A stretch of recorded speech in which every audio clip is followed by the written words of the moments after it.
Tu es prêt? Je suis prêt. Ok. DJ, give us the beat. Let's play ball.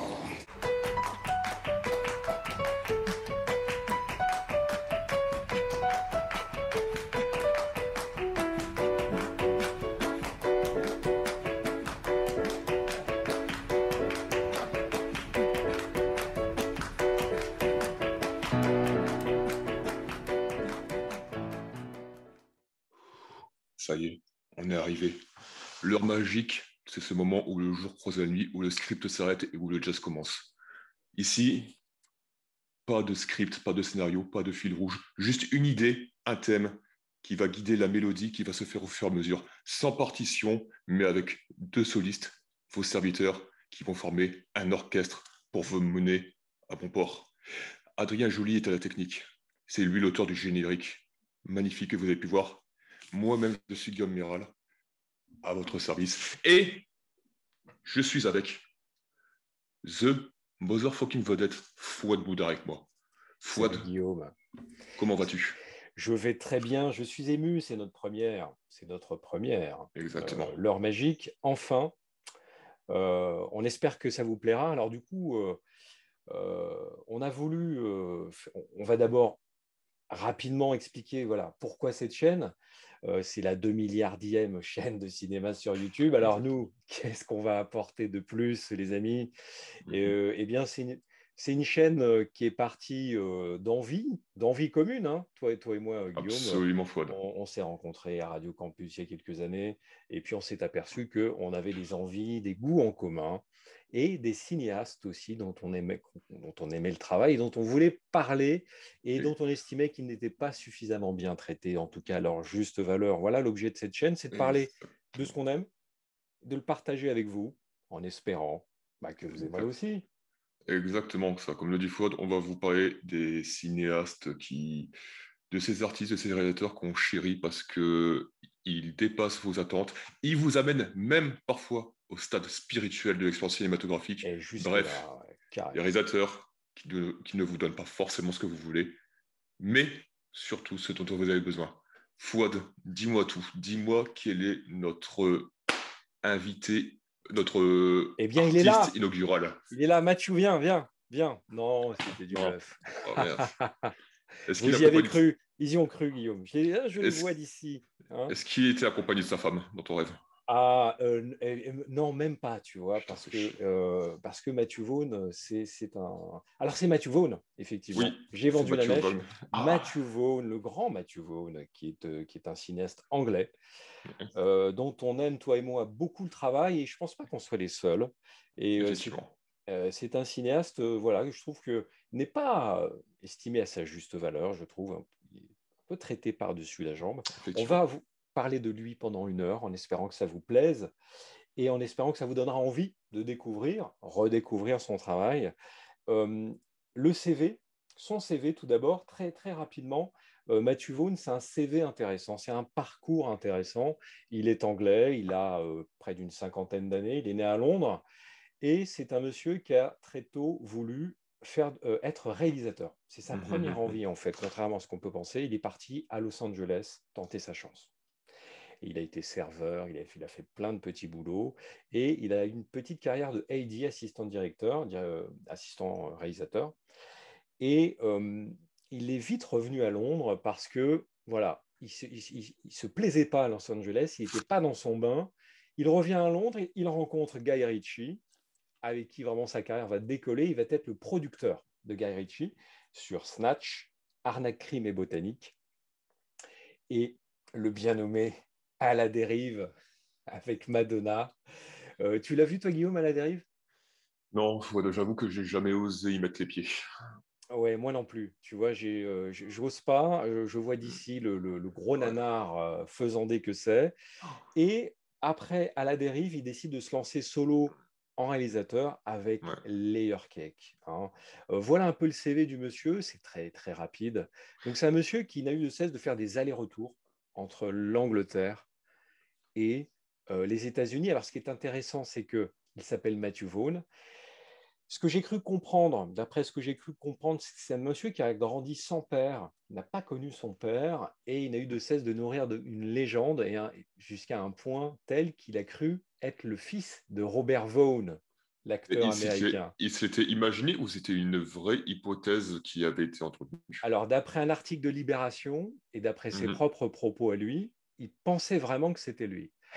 Alors, il était jeune à l'époque, donc d'après ses recherches, il a découvert son vrai père, qui s'appelle DeVere Drummond, et qui aurait une vague ascendance aristocratique. Donc c'est intéressant, ce schéma du jeune qui est Ouais. à la découverte de ses racines et qui se découvre des origines prestigieuses. Ce sont des personnages qu'on va retrouver notamment dans Kingsman. C'est exactement le personnage de Kingsman au début, c'est son plot, c'est la base de son arc narratif. Et c'est ça c'est ce qui est intéressant avec ce cinéaste, c'est que il a injecté de lui-même dans, dans son cinéma.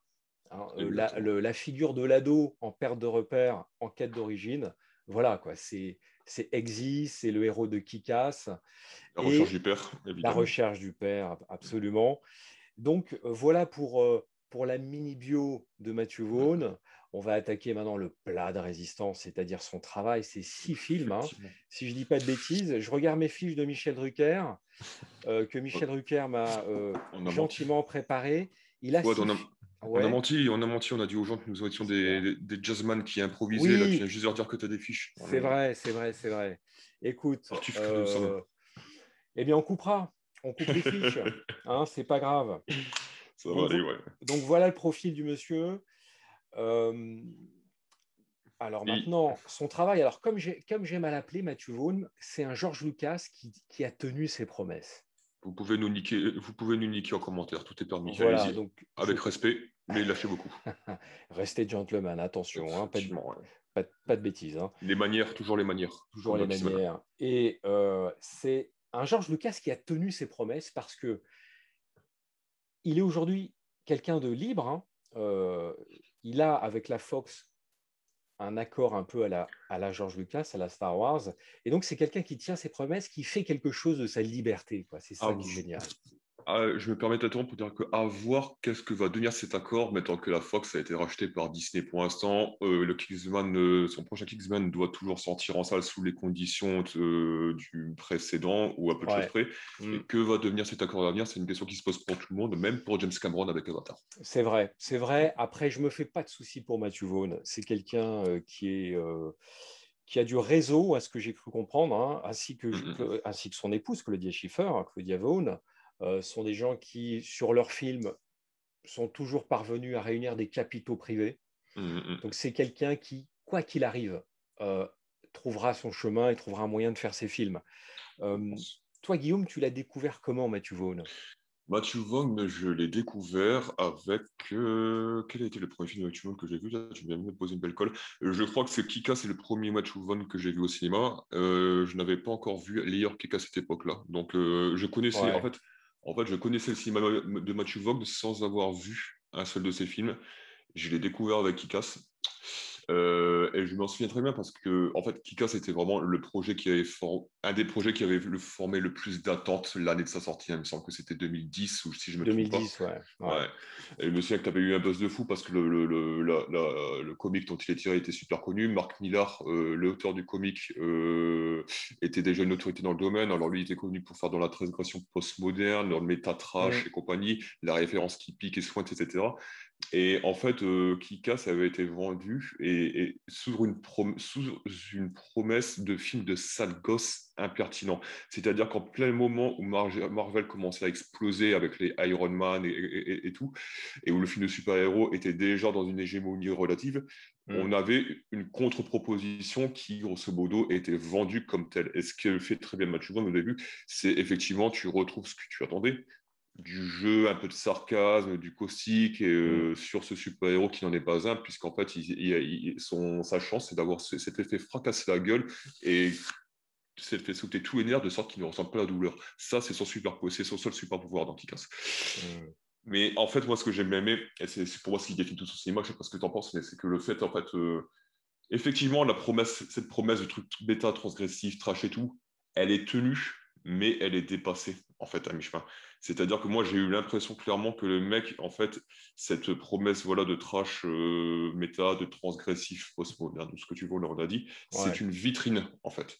C'est une Oui. vitrine qui va lui permettre, en fait, de ramener tout ça à quelque chose de réel, à quelque chose de concret. Et comme le personnage qui ne sent plus les coups dans la gueule, comme ce cinéma-là ne sent plus les coups, ou alors le spectateur ne sent plus les coups, parce que Hmm. toute cette violence qu'on a appris vis-à-vis de laquelle on a appris à être insensible et tout, c'est un petit peu le personnage de Kick-Ass. Et en fait, le personnage va revenir vers quelque chose voilà, où on va ressentir les coups, on va ressentir la vie, en fait. Et Rachel Wong Oui, c'est revient vrai. à la vie, c'est ça. Et Je sais puis pas ce que là, tu en tu penses. sens c'est la viscéralité en fait Exact, ouais, ouais, dans, complètement. dans Kika, c'est-à-dire que les coups ont des conséquences.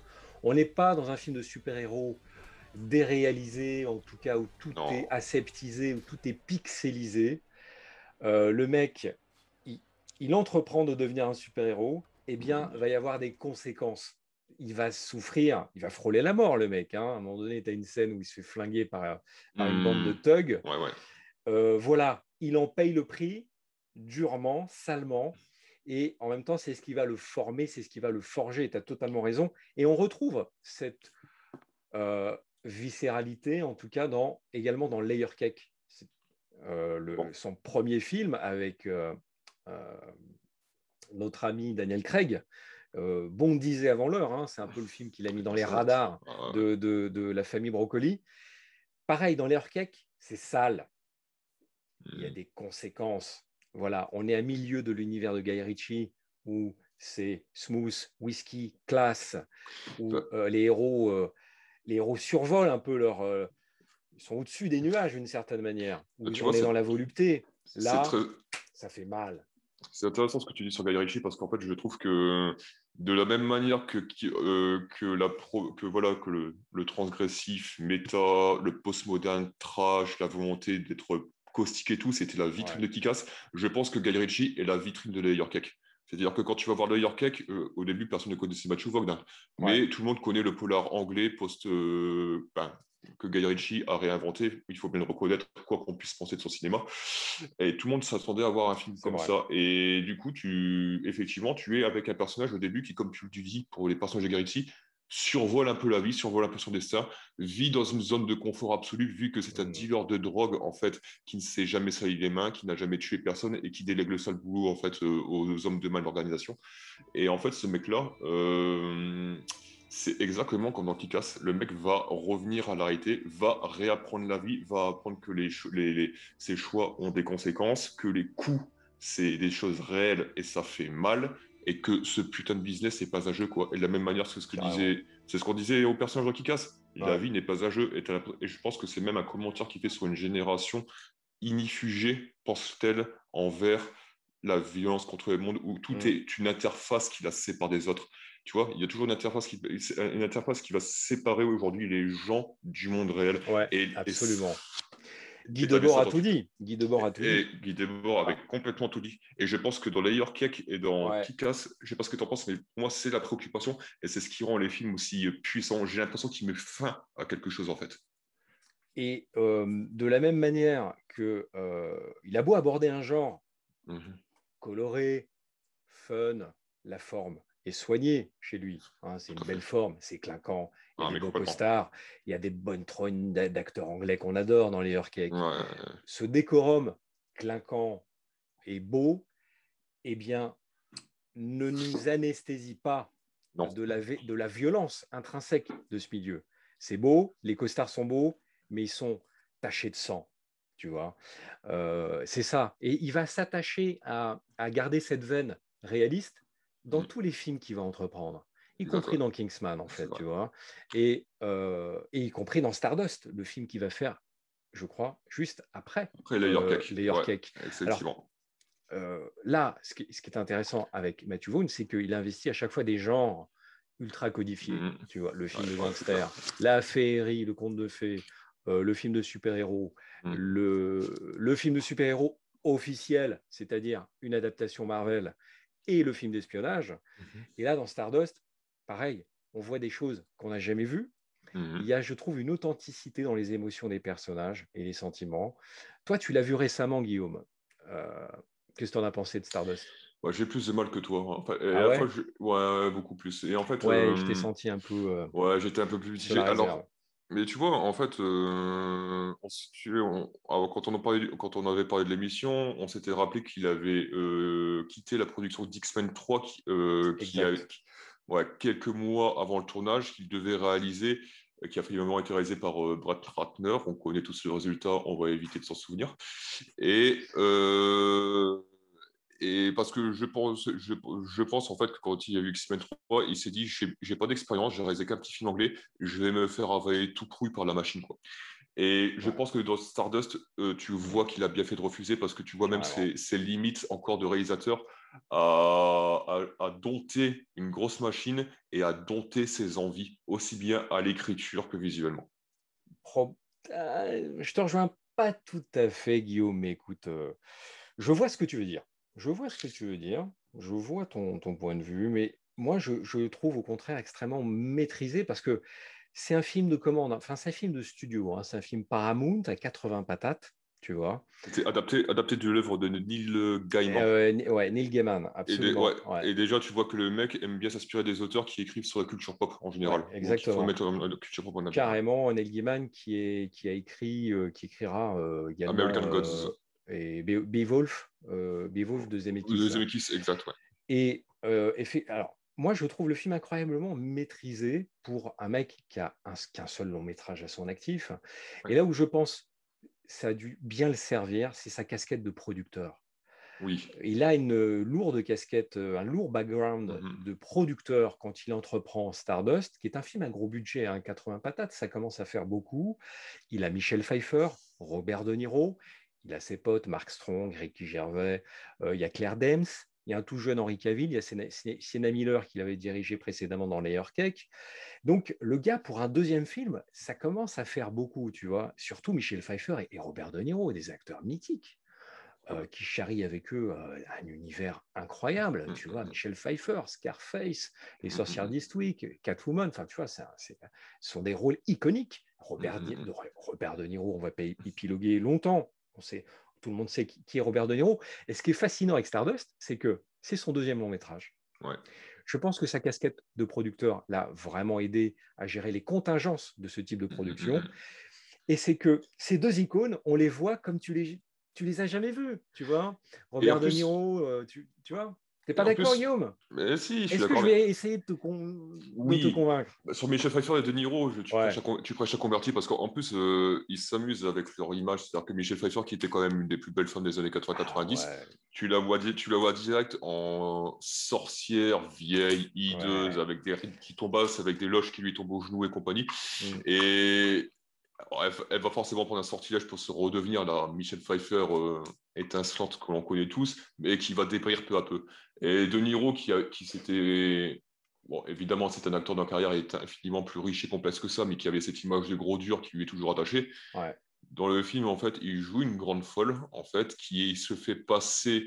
Parce que dans le film, c'est un capitaine de bateau pirate volant qui vole l'électricité pour et la revendre en contrebande. C'est un film d'heroic fantasy très particulier. Et dedans, en fait, c'est une grande folle qui est obligée de dissimuler ses penchants, oui, etc. et tout, ouais.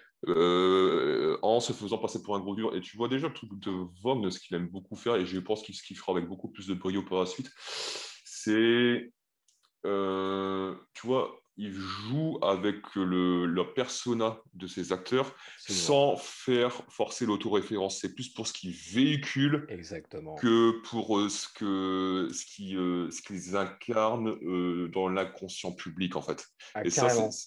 c'est l'équilibre, ça, c'est le fin équilibre entre cette espèce de, tu vois, de référence postmoderne, méta et compagnie, où j'assume d'avoir des acteurs qui jouent ça, qui incarnent ça, mais en Et, même temps, j'y verse jamais totalement, quoi. et en même temps, tu as totalement raison. Et tu me commences à me rejoindre, Guillaume, hein. J'ai marqué là. Et non, mais il sait ce que charrient ses acteurs. Il le sait très Ouais, ouais. bien, Matthew Vaughn, bien évidemment. Et il le sait, du coup, inconsciemment, on a une attente, nous, en tant que public. Que va-t-il faire de ces icônes? Et Ouais. il prend un contre-pied Absolument. dantesque. Et c'est ça qui est formidable. Et c'est ce qu'il va faire dans quasiment tous ses films. Et pour moi, franchement, hein, ces 6 films, c'est un sans faute. Pour moi, c'est un sans faute. Tu vois, il n'y a Presque aucun aussi. mauvais film. Tu vois ce que je veux dire? Il n'y a aucun mauvais. Non, mais tu peux plus ou moins Ouais, aimer, tu vois, mais tu peux pas dire que c'est mauvais. non. Ne serait-ce que dans la facture, ce sont des films extrêmement soignés. Tu as Peter O'Toole, mon ami Peter O'Toole, en roi mourant dans Stardust. Donc franchement, du coup, je me suis dit, je le reverrais bien revisiter cet univers, tu vois. Et Et à pour- chaque fois, il injecte du rock'n'roll, de l'acide, il ouais. tord les codes, et c'est ça qui est réjouissant. Et je suis sûr qu'on a déjà convaincu nos auditeurs. Je les Bah, entends ici.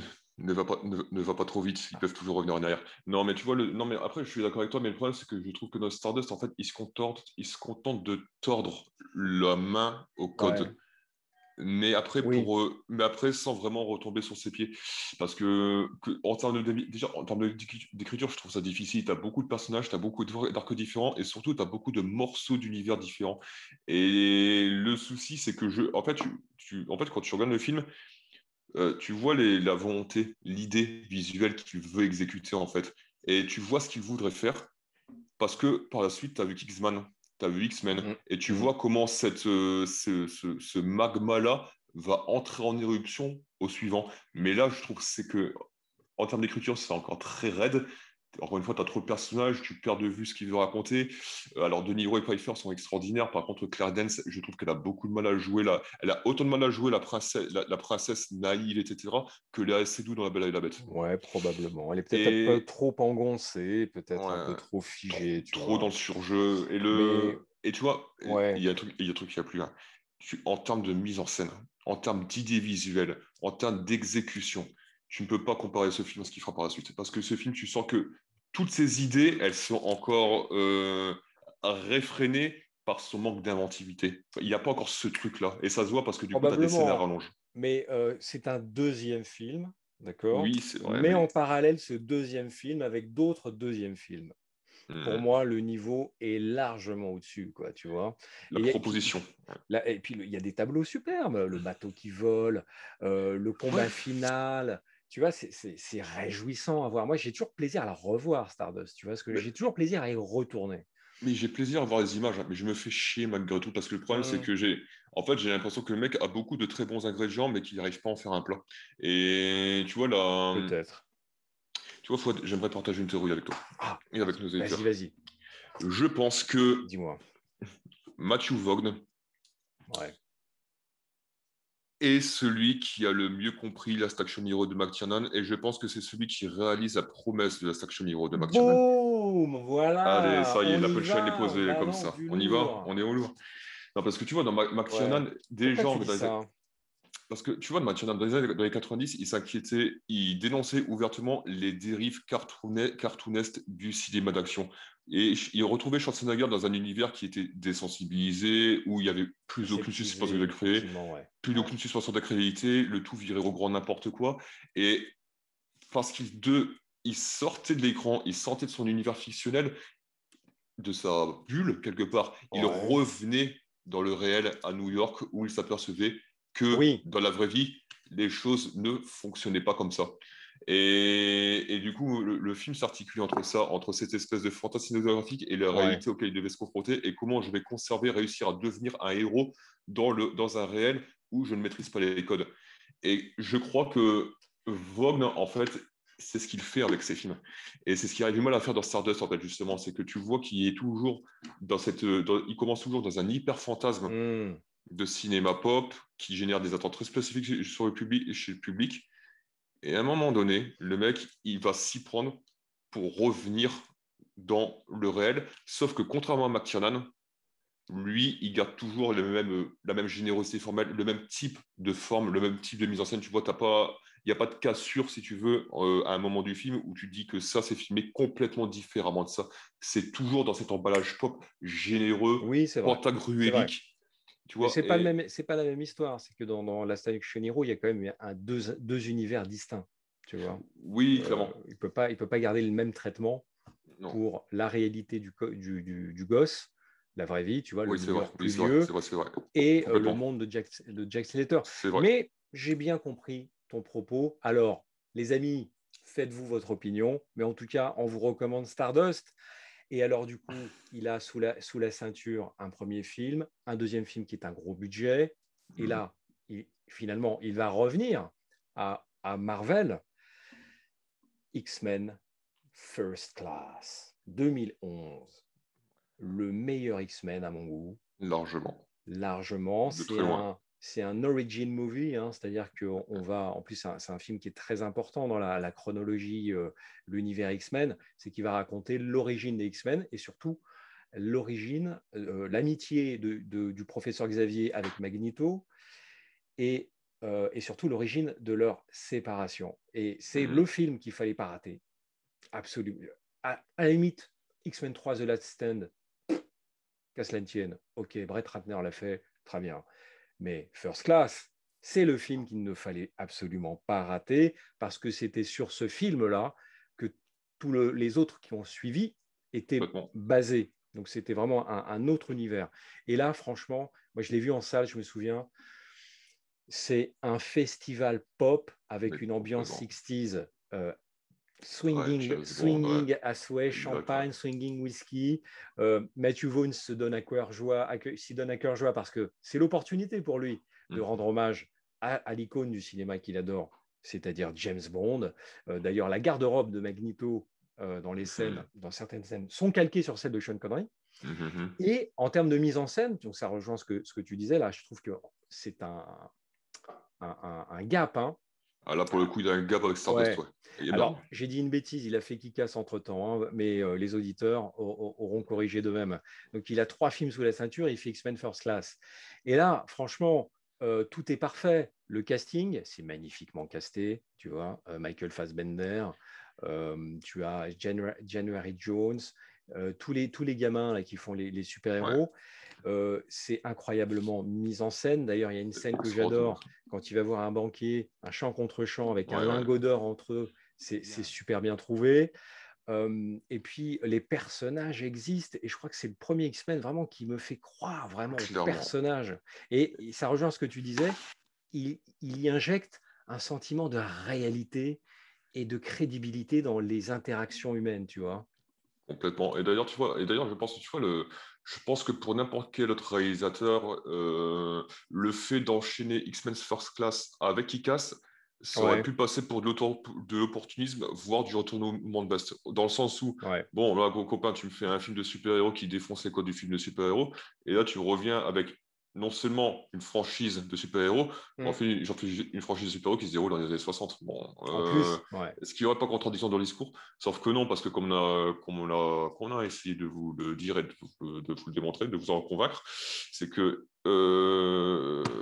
Kikas quittait en fait la bulle de délire méta pour faire justement revenir son héros dans le réel.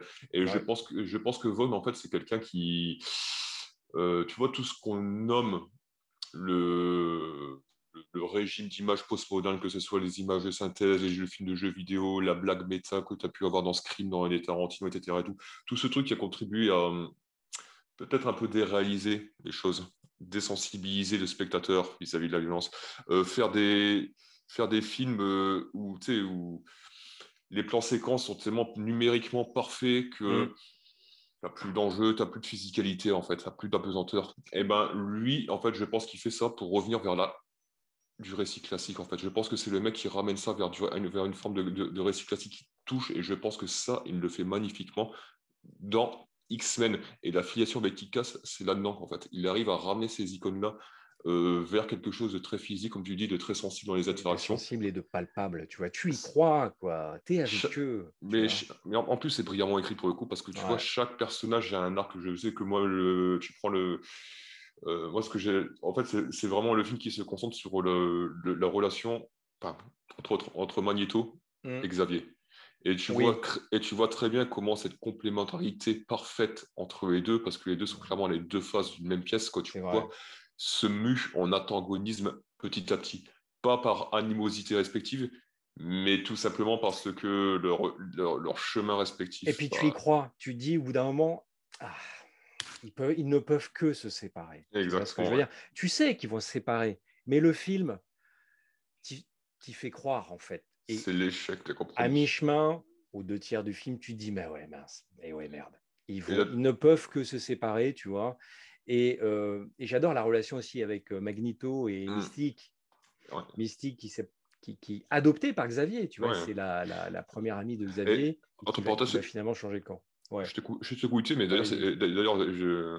Magneto Xavier, la guerre froide, États-Unis aussi. Donc forcément, tu vois, tu as des niveaux de lecture qui sont évidents, quoi, tu Ouais, vois. c'est vrai. Alors, Deux ouais, antagonistes qui peuvent pas se concilier, hein. carrément. Et puis, je crois que Spike Lee. Désolé, hein, on improvise, hein, on est en mode jazz. On est jazz Stan band, il n'y a pas faire des Lee, fausses notes. je crois que le modèle, c'était Malcolm X et Martin Luther Hmm. King, hein, je crois, hein. Ouais, exact. Donc, enfin, du coup, qui est totalement approprié. Et Nicolas Hoult en Beast. Très bon, Euh, hein. et dans les bonus, j'ai disséqué les bonus du Blu-ray et tu rends compte avec quel soin Matthew Vaughn a choisi chaque costume, chaque maquillage, Ah oui. notamment sur Beast. Il s'est beaucoup investi. Il voulait de la fourrure et pas du poil. Tu vois, Hmm. il a apporté un soin maniaque à tous les détails de cet univers et ce qui donne au final, voilà, le plus bel X-Men. J'aurais aimé qu'il nous en fasse un petit deuxième, mais c'est là que tu vois que Matthew Vaughn, il a des fourmis dans les jambes. Et c'est un mec qui est en quête Vraiment. de liberté et qui est en quête d'indépendance.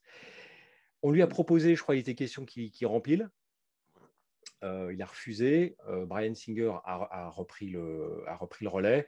Je pense que ça a toujours été un tremplin. Ça a été un tremplin pour lui, Ouais, ça, je c'est pense. ça. Mais ce qui est bien, c'est que bah, il fait le X-Men parce que c'est un grand fan d'X-Men, hein, il le dit. Il a fait son X-Men, il est content.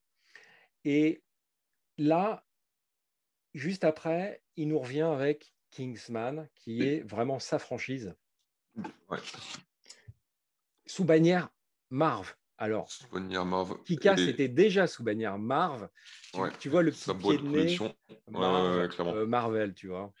Mais le pied de nez, je trouve, Ouais. il se ressent même dans la manière dont il fait X-Men First Class, parce que tu l'as très bien dit, c'est un film qui porte un soin maniaque à tous les compartiments de la direction T'as artistique. vu? Ouais. Et pour moi, c'est vraiment clairement un film de cinéaste qui aime le cinéma. Et tu le sens en fait Carrément. dans le choix des décors, dans les choix des décors, des costumes, même sa manière de mettre en scène, parce que tu vois déjà à l'époque, tu vois, je crois que c'était à l'époque du premier Iron Man, etc. et tout. Mm. Bon, quoi qu'on pense du film de Jon Favreau, hein, je pense que personne ne peut soutenir l'idée que c'est du grand ouvrage en termes de réalisation. Ok, mais moi je l'aime bien le premier Iron Man. Je trouve qu'il Mais est pas mal, il est on bien. peut, on peut le kiffer, Ouais. mais tu vois, c'est quand même assez basique. Et d'ailleurs, je dirais que même à l'époque là, le niveau de fabrication du blockbuster moyen avait déjà commencé méchamment à descendre. Et quand tu regardes, il Ouais. fait X-Men First Class, quand Ouais. tu vois de la manière qu'il a composé les plans, tu sais, il fait ce truc que peut faire souvent Spielberg aussi, tu sais. Grosso Mm. modo, tu vas avoir un groupe de personnages qui va être cadré dans une focale qui va mettre leur truc en avantage, Mm. focale assez courte. Le panoramique va se rapprocher et lentement, et il va faire durer, en fait, le dialogue, etc. et tout. Et là, tu vois dans le plan tout l'enjeu qui est en train de se mettre en place, toutes les interactions qui vont construire le récit et compagnie, tu vois. Tu as tu vois, cet amour du cinéma de cinéma qui passe vraiment par le soin que tu portes à la focale, le soin que tu portes à la Mm. composition du cadre. Il se refait aux années 60, pas seulement pour le décor pop, mais aussi pour, je pense, pour une manière, un état d'esprit de mettre en scène. Et, je, Totalement. et tu prends pour conclure là-dessus, et comment dire, je pense aussi que c'est ça que tu vois que c'est un mec aussi qui a envie de grandes histoires. Et c'est pour ça aussi que je disais tout à l'heure que c'est un mec qui veut faire revenir tout le régime, voilà, pour se un métal effet spéciaux visuels, à quelque chose de physique parce que ça lui permet justement de raconter des grandes histoires. C'était quand tu regardes le film, tu y crois à la crise des missiles de Cuba. Tu crois à ce récit, Carrément. à Carrément. cette Ouais. histoire dans la grande histoire qui Mm. a généré, provoqué la grande histoire, tu vois. Et tu sens que le mec, en fait, il a cette préoccupation que peut avoir Tarantino, mais Tarantino, on lui reconnaît parce qu'il a la carte. Tarantino, c'est pas encore le cas. Mm. Euh, enfin, disons que Antonio réfléchit plus ouvertement, casse plus ouvertement les codes, là où Vogt, en fait, agit plus en sous-marin. Mais du coup, tu sais, cette volonté de raconter la grande histoire, de raconter l'histoire et Oui, tout, tout à fait, tu vois, absolument. et d'avoir Par, ce en nous grand récit. mettant aux premières loges et en nous rendant accessible la grande histoire. Ce que fait Zemeckis. Pas sur un ton monacal, je Non, vais vous raconter la grande histoire, etc. Non, non, non. il dit, hey, viens, buddy, je vais te raconter la grande histoire. C'est- C'est profondément jouissif parce que euh, il en fait un grand spectacle, tu vois. Et moi, ce que c'est- excuse-moi Guillaume, j'apprécie ce que j'apprécie avec Matthew, comme si je le connaissais depuis des années. Matthew, en fait, il représente pour moi un stade, une Ouais, évolution. On s'est tapé 10 ans de nolanisation, de héros dépressifs, suicidaires, dark, etc. Ce que la mouvance qui a été lancée avec The Dark Knight en 2008, toutes les icônes ont emboîté le pas, c'est devenu le standard. Il faut que ton héros déprime, il faut c'est qu'il ça. se suicide. J'en passe et des meilleurs, avec un ton gritty, dark. Et le dark devenait synonyme d'intelligence et de profondeur, tu vois. En fait, Un film qui a un propos, il doit être dark, tu comprends. Tu vois, le héros, il doit être c'est ça. dépressif. Alors que Nolan l'a très bien fait parce que c'est lui qui a injecté ça. Il le fait avec sincérité, tu vois. C'est son point de vue de mathématicien, Nolan, tu vois. Mais tous les films qui ont suivi cette mouvance, ça n'a été que de la pause, tu vois, de Non, la ouais, ouais. pause esthétique. Et Matthew, il vient, bam, il faut un coup de balai à tout ça. Il tape du poing sur la table et il dit, j'en ai ras le cul de tout ça. Rendez-moi mes icônes pop, funky fresh, popcorn champagne, tu vois, et éclatons-nous. C'est ça qui est bon. Exactement. Et en plus, qui a pas, et qui, comment dire, c'est pas et qui n'a pas peur de dire, c'est pas parce que tu es effectivement funky fresh, que tu es généreux, que tu es fait généreux tant en termes de forme que de récit, que tu ne peux pas t'empêcher de poser des questions au spectateur. Et au Tout à contraire, fait. Ouais. tu lui en feras d'autant plus se poser que tu ne lui apposes pas que tu n'apposes pas un message. Mais au contraire, tu lui fais venir une expérience qui va le pousser dans les retranchements de ses attentes pour les mener ailleurs. Et quand tu questionnes tes attentes, quand un film arrive Mm. à te faire ça, c'est là que tu vis vraiment, tu deviens un spectateur du cinéma, quoi. Tu es traité en spectateur du cinéma, quoi. Quand Absolument, tu ouais. n'es pas cantonné à tes attentes. Et c'est ce que lui fait Et puis il magnifiquement, le dit quoi. lui-même, hein, tu vois, dans une interview. Moi, je veux faire kiffer les spectateurs pendant 2 heures. Je veux que pendant 2 heures, ils oublient leur quotidien. Je veux les faire kiffer. Tu vois, et c'est ce que moi, je l'ai compris avec Kick-Ass. Tu vois, dès Kick-Ass, j'ai compris un peu la direction qu'il voulait prendre. Et il va le confirmer avec X-Men qu'on va aborder tout de suite. C'est que Matthew Vaughn, j'ai l'impression qu'il a envie de restaurer la sidération au cinéma, Il y tu a vois. ça La aussi, ouais. Ouais. sidération, quoi, tu vois. T'es sidéré. T'es là, tu regardes le film, je suis sidéré. Tu vois, tu es en face d'un film monumental qui te bouleverse, Hmm, qui t'altère c'est ça. chimiquement, qui t'altère Exact, physiquement. exact. Ce que j'ai ressenti devant Fury Road, ce que j'ai ressenti devant La Communauté de l'Anneau de Peter Jackson, devant Hmm. Laurence d'Arabie, devant Jurassic Park, Titanic, des films qui te sidèrent et qui te font retrouver l'émerveillement que tu avais quand tu allais au cirque la première fois. Tu te souviens, tu es allé au cirque, Guillaume? Oh, Tu es allé au cirque ou pas? quand j'étais trop petit pour me soucier de la condition animale. Là, voilà. Bon, tu y allais. Et moi, je me souviens de l'émotion que j'avais la première fois que je suis allé au cirque. Tu vois, oh, des C'est ça. voltigeurs, des lions. Tu kiffes, toi, t'es ouf. Et j'ai l'impression que Matthew Vaughn, voilà, il veut restaurer la sidération, quoi. Et ça me manque énormément au Et je cinéma. suis complètement d'accord avec toi. Et en plus, je pense que on peut raccorder nos wagons respectifs parce que, Ouais. encore une fois, je pense que tu vois tout le cinéma post-Nolan, tu sais, parce que, comme tu dis, c'était pas seulement une histoire de héros dépressif, c'était aussi tout un prêt à filmer qu'on a vu, Oui, qu'on a bouffé, quoi, tu vois, exactement. des couleurs désaturées, une caméra qui tremble, un style pseudo-documentaire, un montage cut où t'as qui fait tout pour que tu n'aies pas des points de repère et compagnie, tu vois. C'est devenu un filtre Instagram, pour Ouais, voilà, reprendre c'est une ça. de tes expressions. C'est devenu un filtre Exact, Instagram. exact, exact. Et du coup, je pense que tu vois quelque part, après, quand tu prends une décennie 90 qui a grosso modo, encore une fois, si on considère que la décennie 90 a contribué à déréaliser la violence et l'impact au cinéma, du coup, tu viens Ouais, vers ce type de formalisme pseudo-documentaire pour faire croire à une réalité, que ça fasse plus cru, que ça fasse plus vrai, c'est alors que vrai. les machins, ils sont tout aussi anesthésiés. Vogue, lui, il revient en arrière, enfin, c'est pas il revient en arrière pour aller en avant, ou vice-versa, je sais pas trop. C'est-à-dire que lui, il te dit, non, mais en fait, je vais refaire du cinéma, en fait.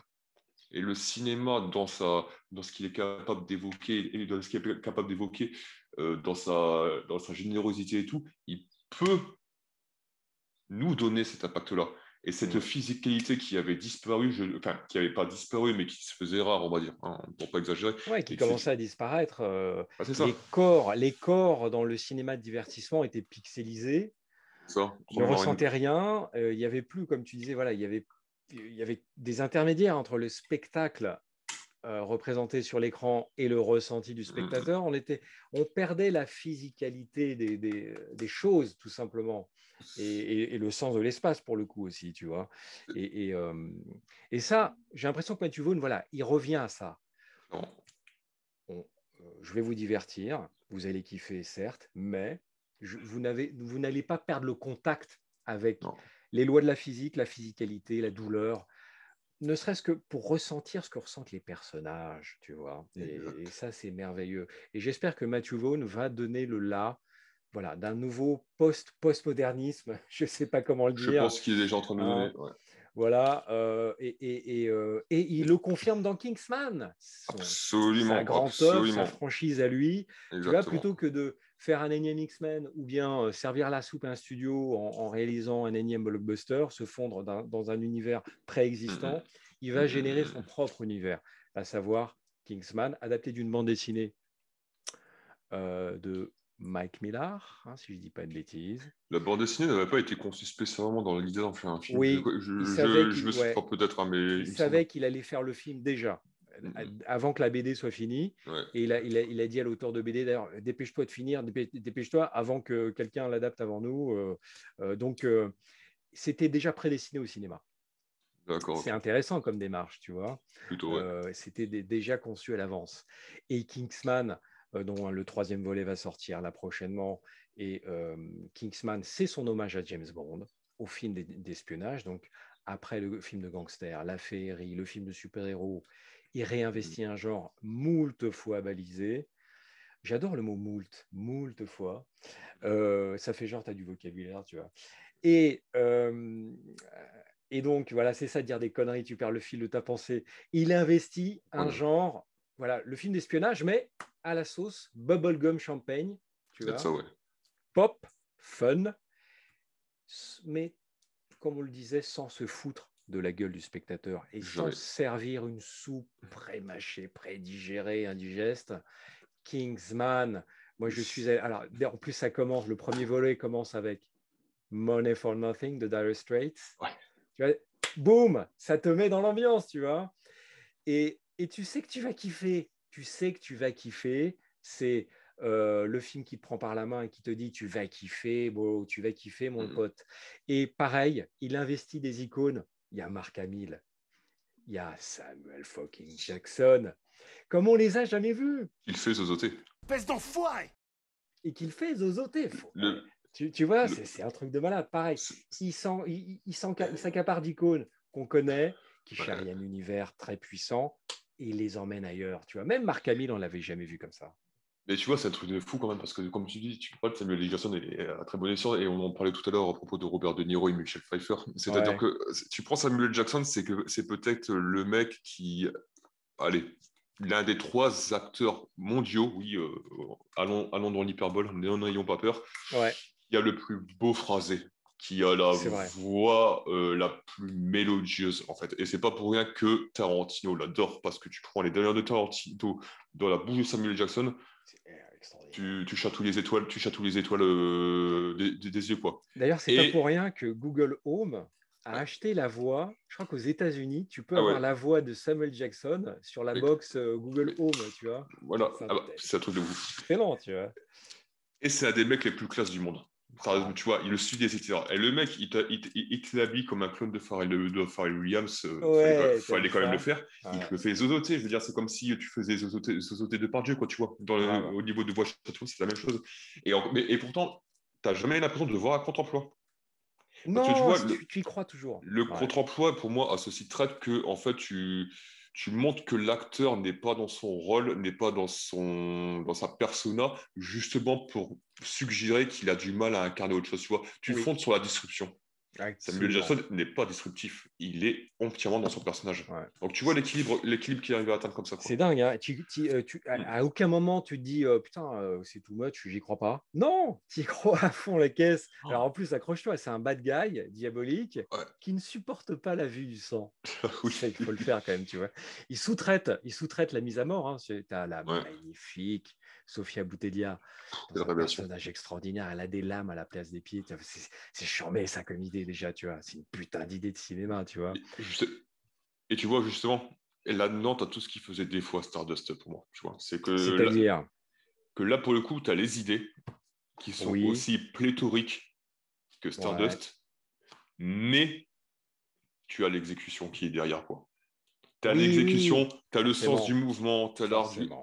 le Ouais. sens du mouvement, tu as le sens du cadre, tu as l'idée de découpage qui va faire que, grosso modo, tes idées ne sont plus un menu abstrait que tu présentes au spectateur et qui ne tient pas vraiment C'est corps, mais vrai, qui c'est là vrai, est complètement fluide en fait. c'est vrai. Et, et, euh, et en plus, putain, qu'est-ce que c'est punk, quoi.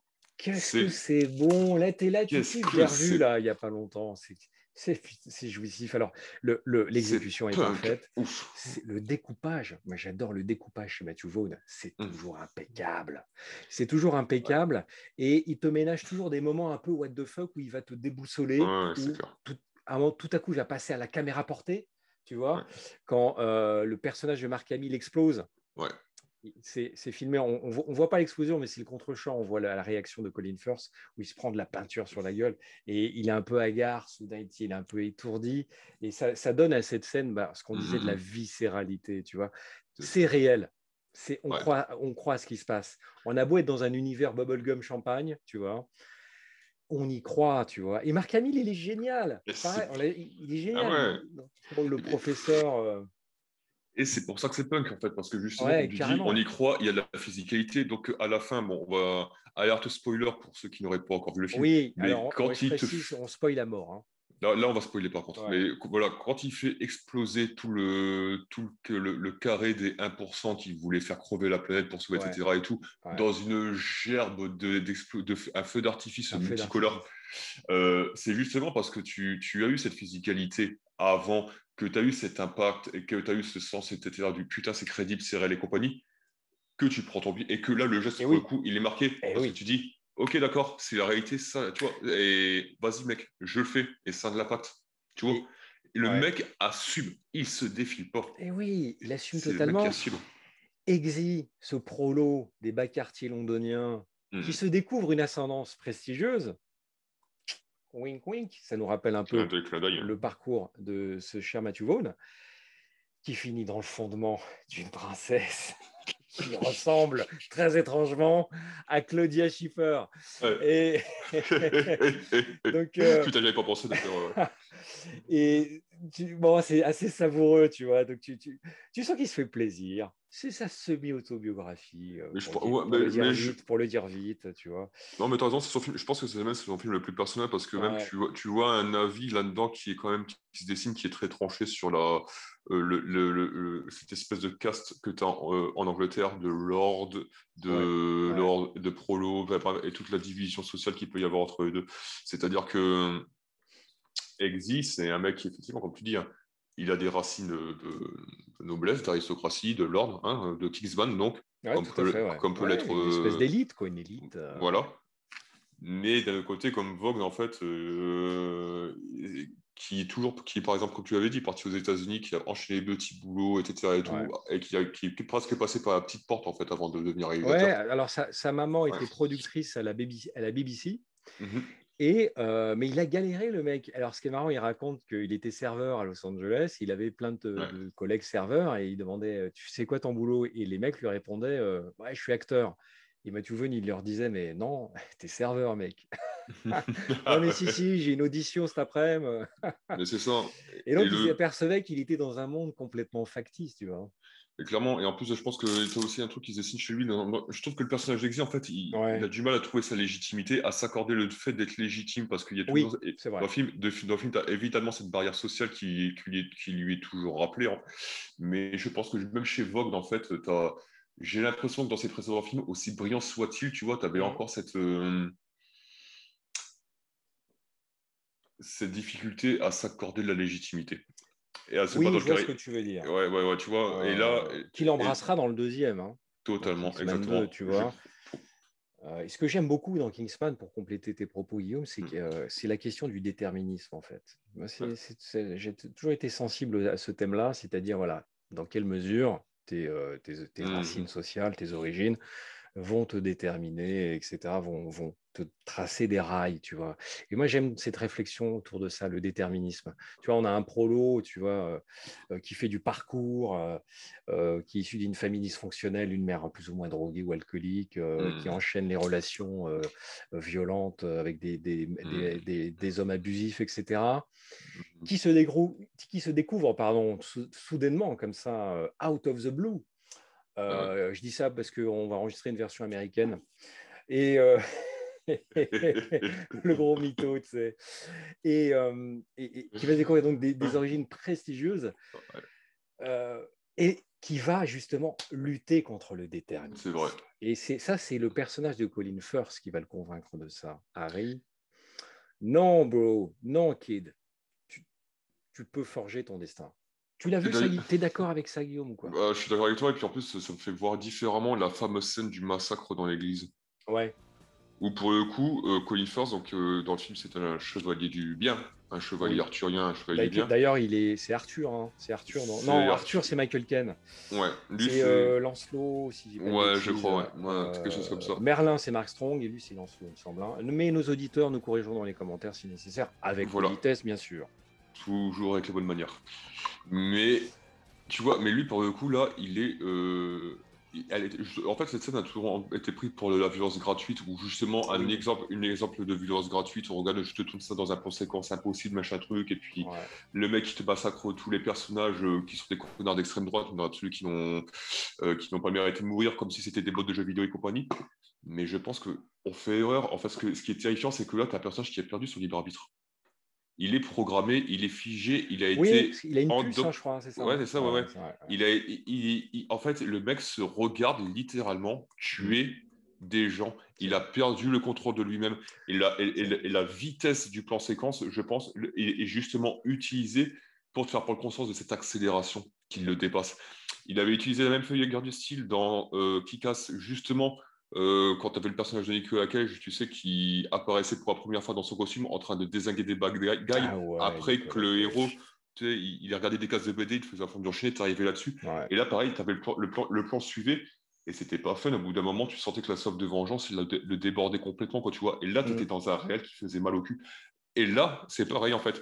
Un personnage qui passe son temps à convaincre le héros que tu choisis ton destin, à ce moment-là, il perd son libre arbitre et il est plus Mais maître de oui, mais lui-même. c'est marrant ce que tu dis. Ce niveau de lecture m'avait échappé, tu vois. C'est intéressant.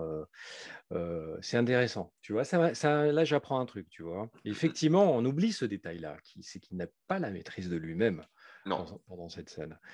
Et d'ailleurs, il en aura voilà, on spoil, hein. Donc, je préfère préciser, vaut mieux voir le film avant. Il en subira le châtiment, tu vois. Ouais. Et Kingsman, donc, qui se termine sur un feu d'artifice, hein, littéralement, Mm. et dans le fondement d'une D'une princesse. d'une princesse blonde.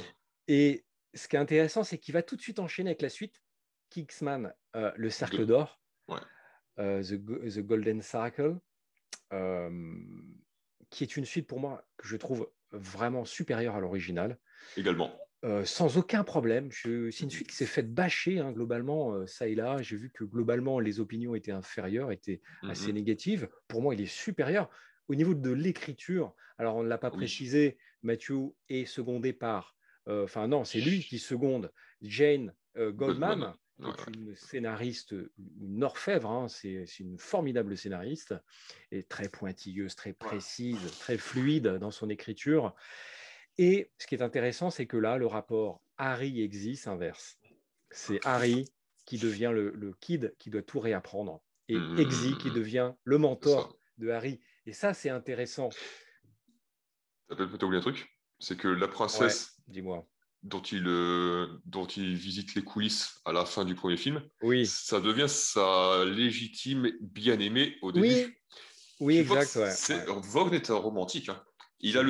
Il a le sens de la blague paillarde, mais c'est un romantique. C'est jamais un mec qui va faire assez dans la blague rabelaisienne et réduire ses personnages à ça, quoi. Même dans le film, C'est vrai. tu Mm. vois, dans un moment dans le film, tu as ce moment, tu sais, où tu as, Exit, c'est qui doit mettre un GPS à Oui, l'intérieur du vagin d'une meuf, quoi, tu vois, ouais, tout à fait, ouais. qui est Ouais, la je me copine du méchant, souviens. etc. Et tout. Du coup, le mec, il s'emmerde à la séduire dans un festival, à l'amener au pieu de ses compagnies. Et il y a le dilemme dans le film, putain, mais qu'est-ce que je suis en train de tromper ma femme là? Ouais, ouais. Et en plus, le mec, il te fait le truc où tu as cette espèce de plan numérique où tu vois la main avec le doigt qui s'enfonce jusque dans le temple doré de ses compagnies. Et en fait, ce truc-là, c'est une grosse blague. Enfin, je veux dire, à faire passer ça au premier degré, c'est juste mission impossible, hein. C'est là que tu vois qu'il fait ce qu'il veut, Matthew Vaughn. Tu vois, ça a beau Mais, être un film sous mais bannière oui, Fox, il fait ce qu'il veut, le mec. et la scène devient un vrai morceau de bravoure dramatique où le Ouais. mec, à la fin, il le fait et il culpabilise. Et quelque part, il doit faire. C'est la première fois qu'il doit faire une croix sur son intégrité d'homme pour servir le pays, tu sais, hein, pour sauver le monde, pour Attends, accomplir il ses y a un missions. bruit de papier là, Guillaume, Ah, ouais, pardon, ouais, fais gaffe. ça sera tout, ouais. Ouais, ouais, non, mais t'as totalement raison, tu vois. Cette scène, c'est un peu l'équivalent de la scène de l'église, tu vois. Ouais, un petit peu. C'est un peu la scène, un Moi, peu. Ouais, t'es pas d'accord? je pensais aussi, tu sais, à Nick Frost à la fin de Shaun of the Dead, quand le mec il pète. T'as le running Oui, gang sur son P. ouais, Et à ouais, la fin, ouais. t'es ému. Parce que c'est peut-être c'est son dernier soupir de mort. Ouais, Et ben, carrément, tout à c'est fait, ça. ouais. Ouais, ouais, ouais. Et alors, dans Kingsman Golden Cycle, moi, ce que j'adore, c'est Julianne Moore. Mon amie Julianne Elle est Moore, elle est incroyable. extraordinaire. Elle est Incroyable, magnifique. Déjà, incroyable. elle est magnifique, déjà, pour commencer. Elle incarne une psycho bitch, génie du mal, bloquée dans les années 50, pour le coup. Hmm. Tu vois, et déjà, je trouve que comme background de personnage, elle est au fin fond d'une jungle sud-américaine, je crois, où Hmm. je sais plus exactement, mais elle est dans un village, un vieux village des années 50, comme si elle était figée dans le temps. Et alors, moi, quand j'ai vu le film, j'ai pas pu m'empêcher de penser à son personnage dans Loin du Ouais. paradis, de Todd Haynes, où elle joue Mhm. une femme au foyer des années 50 et où elle porte aussi une robe rouge Exact, ouais. dans les deux films. C'est tout à fait. Et moi, j'ai tilté, je me suis dit, mais c'est un casting méta ou quoi? Ce serait une version trash, destroy de son personnage dans Loin du paradis. Tu vois, Mais c'est génial. encore une fois, on en revient à ce qu'on disait, Samuel Jackson, Robert De Niro, Michel Pfeiffer, etc. Et tout. Tu prends les gens pour ce qu'ils véhiculent, pour ce qu'ils, Exact. mais pas C'est pour ce vrai. qu'ils incarnent, pas d'accord? Parce que tu C'est vas vrai. jamais jouer le côté Julianne Moore, c'est un contre-emploi. Mais comme Mm. tu dis, elles se font super bien dans cette silhouette. Et en plus, elle arrive à être au diapason de ce que Vaughn met en place dès le tout début. C'est-à-dire qu'à partir du moment où tu commences à visiter son espèce de repère, de parc des Son années antre, 50, ouais, ouais. ouais. Mm. Tu sais, et là tu as déjà l'impression que tu as un commentaire sur cette espèce de culture de la nostalgie que l'on a tous, tu sais, aujourd'hui à certains Tout à fait. degrés, Ouais. où grosso modo, on se fige dans un imaginaire qui constitue des symboles figés jusqu'à en crever, quoi, limite, tu vois, ou à devenir fantomatique.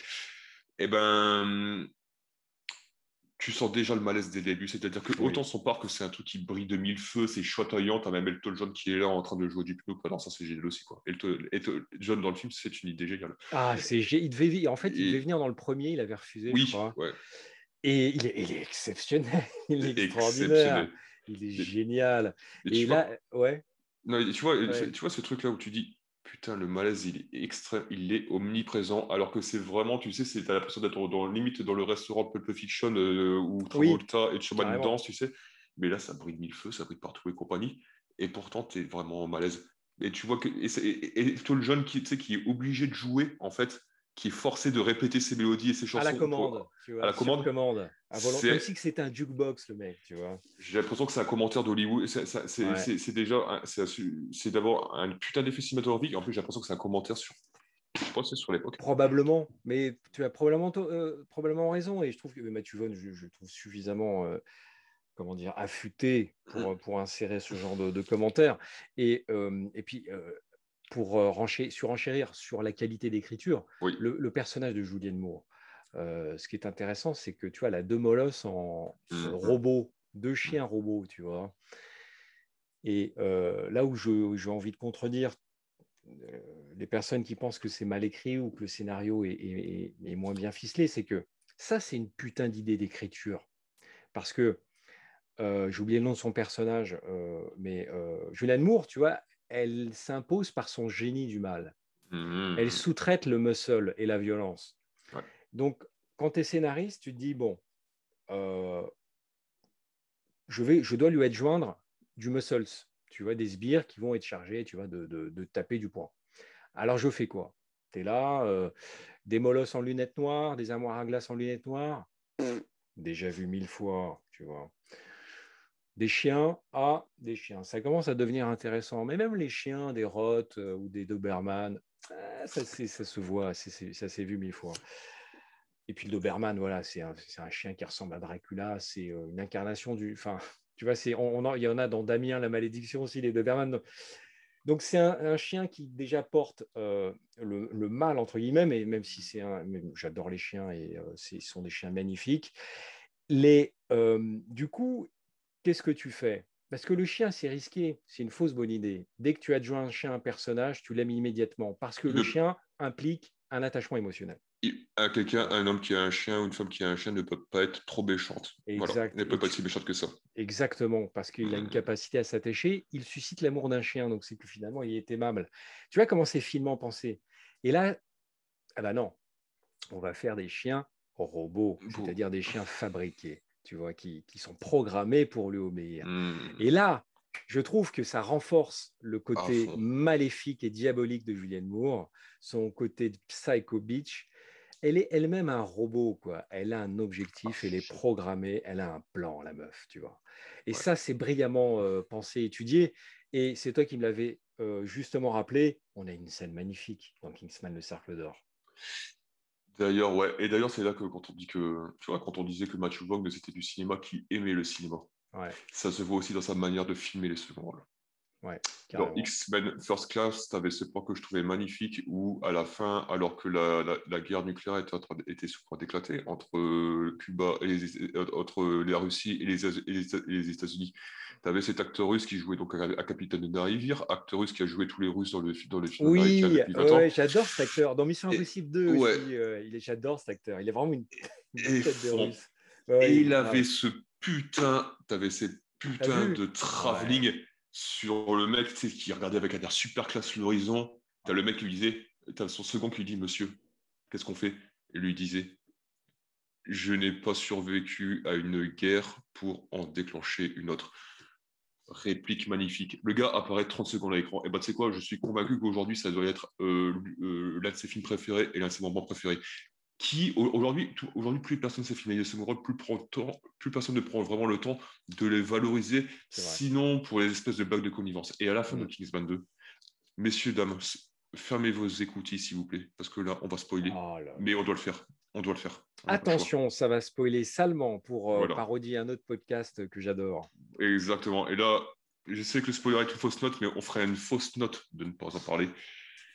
Quel acteur secondaire a eu une plus belle mort Ah, que Mark Strong au cinéma, je le dis, ces 10 dernières années. Quand il chante Contrium de... Comment il s'appelait, putain, cette chanson, c'était... Ah merde, j'ai oublié. Mais bref, quel acteur a eu une si belle chanson? Moi, j'en ai chialé. J'en ai chialé à la fin. Et le pire, c'est que ça tient sur... Encore une fois, tu parlais d'écriture, mais ça tient sur pas grand-chose. Il en parle au début de cette chanson. Une petite allusion, une petite référence. ah ouais, Il, d'accord. parce qu'il disait, Ouais. et ça disait quelque chose de lui. Et tu vois que ce type qui n'a jamais rien dit sur lui des Oui, c'est deux vrai. premiers épisodes, C'est vrai. Ouais. tu vois, qui s'est toujours replié sur sa mission, sur sa vitrine d'agent, etc. et tout, à qui on n'a jamais tu ne demanderas jamais vraiment son avis, en fait, c'est vraiment le second rôle parfait. Et ben là, le mec, il termine, mais avec un morceau de bravoure, mais grandiloquent, C'est une magnifique, mort magnifique. en parlant de Quelle belle lui, en mort. fait. Mais oui, Et c'est il vrai. parle en Ouais. parlant de lui, en revelant sur lui, C'est une quoi. chanson, alors on le mettra dans les commentaires, hein, parce que Country là, Guillaume et Home, moi, on est en mode jazzman, hein, ouais, c'est pas totalement préparé. C'est une ouais, chanson qui parle du retour à la maison. c'est ça. Country Home, un truc comme ça, hein. Très, très jolie Et, chanson d'ailleurs. très jolie chanson. Et lui qui est anglais, en plus, c'est une chanson américaine, quoi, tu vois. Et oui, c'est vrai, exact, exact. Et d'ailleurs, et je pense aussi que c'est ce que tu disais tout à l'heure, quand on dit que le mec s'est complètement libéré avec ses Kicks 22, moi, effectivement, ça se sent dans l'écriture parce que, putain, dans sa manière d'élargir l'univers, dans sa manière de tracer une cosmogonie à travers les interactions des personnages entre eux, à élargir leurs émois, leurs états d'âme à une échelle planétaire, tu vois, à une échelle de grande histoire. Ouais.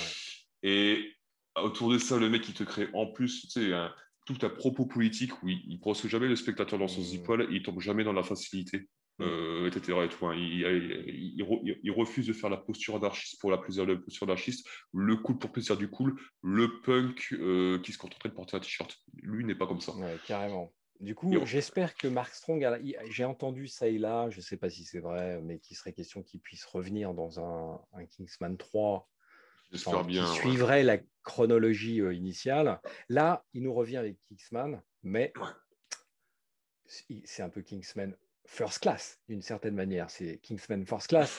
c'est ça. Donc, il va raconter l'origine des Ouais, Kingsman pendant la Première Guerre mondiale. Alors, j'ai vu la bande-annonce. Euh, à j'ai fond, dit, ouais. Mathieu, tu prends mon argent, le double, le triple et fois 10. C'est ça, Tu quoi. vois, c'était rien que la Euh, bande-annonce, elle t'éclate la gueule. Tu as des idées de plans. Moi, je crois qu'ils ont mis une GoPro sur une épée. C'est hmm, extraordinaire. Il y a fucking Ralph Fiennes, tu vois, forcément. qu'il est allé chercher James Il Bond, y a tu moyen, vois, ouais, c'est clair. dans un rôle plus ou moins similaire, hein, de mentor. Qui Il y a va être mieux écrit. Rasputin, incarné par Ricey Fans. Il y a Gemma Atherton. Oh, Ouais. putain, qu'est-ce que j'ai envie de voir ce film. Ah, mais complètement. Mais d'ailleurs, je pense que là, tu vois, visuellement, tu peux t'attendre à un truc qui va encore se révéler pour toi gruélique, je pense. Tu vas avoir aussi beaucoup d'influence de steampunk, en fait. Je pense que tu vas avoir un univers steampunk qui va être extrêmement marqué. Ça va être bien fun parce que ça fait longtemps qu'on n'a pas vu du beau steampunk, en fait, aussi au Ouais, cinéma. ouais, Et en plus, je pense vraiment que, tu vois, la toile de la Première Guerre mondiale, c'est pas du tout un prétexte pour faire du cool pour lui. ouais, très certainement, ouais. C'est pas innocent. Absolument. Et de la même façon, tu vois, dans Kingsman 2, on disait que là, t'avais vraiment cette espèce de grande histoire, cette envie de grande forme, de grande histoire, où le mec, il te prend toute cet imaginaire pop qui a l'air de s'être, qui pour beaucoup se déconnecte, tu sais, des grands films américains, hollywoodiens, Mm, enfin, des grands films tout court, d'accord, quelle que soit la nationalité, qu'on avait il y a 20 ans, 30 ans, 40 ans, compagnie. Bah, mm. lui te dit, non, regardez, ça, je peux faire ce cinéma-là, évoquer ces sentiments-là, ce grand mélodrame, avec cet univers-là, ces références-là, etc. Et, tout. Et ben là, je pense qu'il va te raconter une grande histoire de la Première Guerre mondiale. Je pense que le Très mec va te certainement. raconter l'Europe Ouais. avec une finesse et une intelligence qu'on ne lui soupçonne pas. Et je pense que ça va être un petit peu, tu sais, comme Tarantino quand il fait Django Unchained ou Mm. Inglourious Basterds, quand il veut vraiment te raconter l'histoire, dire quelque chose sur l'histoire des États-Unis ou de la France ou de l'Europe, Et machin il truc à va ce pas moment-là. se foutre de notre gueule. Non, Déjà, c'est une certitude. Il va pas se foutre de nous, Matthew Vaughn. Il va nous proposer un spectacle pop qui rejoint la grande histoire, comme tu le disais. Il va nous raconter la grande histoire, mais je trouve avec respect, hein. Et je pense qu'il va formidablement parvenir, alors sans préjuger du film, mais il l'a déjà fait, c'est-à-dire il va intégrer dans la grande histoire, entre guillemets, des icônes, ces icônes pop, mais de manière seamless, tu vois, parfaitement intégrée. Je pense qu'il va le faire vraiment avec respect. Ce ne sera pas un décorum pour la gloriole, la Première Guerre mondiale, mais je non, pense qu'il va vraiment insérer ces personnages de manière harmonieuse, cohérente je au sein pense. de la grande histoire et leur donner une réalité, du coup. Tu vois, c'est C'est ce qu'on ça. disait au début de l'émission. Donc, putain, je crois qu'il sort en septembre, C'est ça. hein, je pense. Eh bien, on arrive à la fin de ce show, les amis, de ce premier numéro, de ce numéro Donc, 01. Voilà. de l'heure magique, The Golden Hour, hein, pour la version américaine. Ouais, tu voulais dire un truc, Guillaume? Ouais, je veux dire, n'oublie pas. Ouais. On va faire comme tous les youtubeurs. Ouais. Mais sauf qu'on va pas faire comme tous les youtubeurs. On va faire comme Mathieu Vogue. On va dire ce que vous attendez, mais sans dire ce que vous attendez. Abonnez-vous, oui, seulement si vous y croyez. Likez, oui, seulement si vous avez kiffé. En gros, Partagez, voilà. seulement si vous comptez revenir. En gros, les amis, faites ce que vous voulez. Vous faites ce que vous Exactement. voulez. On ne va pas vous prendre la tête. Si vous avez aimé ce contenu, ce programme, partagez-le. Faites un petit commentaire. Ouais, c'était sympa. Faites ce que vous voulez. En tout cas, on espère sincèrement que vous aurez apprécié ce premier numéro. On vous demande humblement votre indulgence parce que c'est le premier, il n'est pas parfait.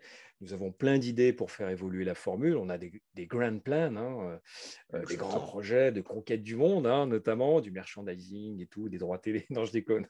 Mais toujours sur un air de jazz. Toujours sur un air de jazz. Alors, je tiens à rendre à César ce qui est à César. J'ai dit une phrase tout à l'heure, attention, ça va spoiler salement. C'est tiré d'un podcast que j'adore et dont j'ai envie de faire la pub ici. Ça s'appelle Le Spectrum. C'est un podcast audio animé par Jamel Zaouch.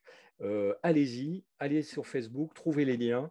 Le Spectrum, c'est un super podcast. Leur dernier, c'est sur les films qui ont influencé le rap game, que tu as écouté aussi, Guillaume.